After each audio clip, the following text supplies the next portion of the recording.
नमस्कार मंडळी, कसे आहात? आज आपण बनवणार आहोत डोसा आणि चटणी. तर तवा गरम करायला ठेवलेला आहे, थोडं तेल लावून घेतलेलं आहे, थोडं पाण्याची शिट्टी मारून घेऊया. बेटर चांगलं करून घेतलेलं आहे, त्याला हलवून चांगलं तव्यावर टाकून घेतले. हलक्या हाताने गोल राऊंड राऊंड फिरून घ्यावे. चांगलंच क्रिस्पी वस्तू भाजू द्या, हलक्या हाताने काढून घ्या. तर आपला अशा प्रकारे डोसा तयार झालेला आहे.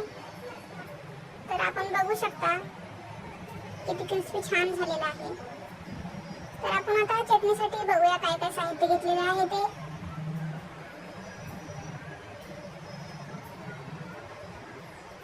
ओलं खोबरं घेतलेलं आहे मी. तुम्हाला जेवढं पाहिजे तेवढं घ्या. मला जेवढं लागते तेवढं घेतलेलं आहे. चिंच घेतलेली आहे. लसणाच्या 6-7 पाकळ्या घेतलेल्या आहेत. फुटाणे असेल तर ते घ्या, नाही तर डाळ घ्या. थोडी कोथिंबीर आणि मिरची, थोडं तुम्हाला हवे तसं चवीनुसार मीठ आणि थोडं पाणी टाकून घ्या. म्हणजे कसं मिश्रण असं बारीक होईल. तर आपलं मिश्रण बारीक झालेलं आहे.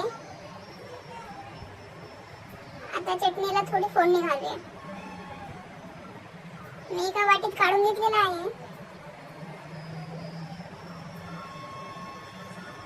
आता गॅसवर मी एक प्लेट ठेवली आहे. 1 चमचा तेल आणि 1 चमचा राई घातलेली आहे.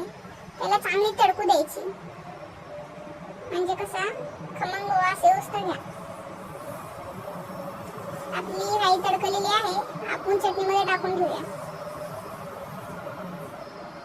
आपली चटणी ही तयार झालेली आहे. आता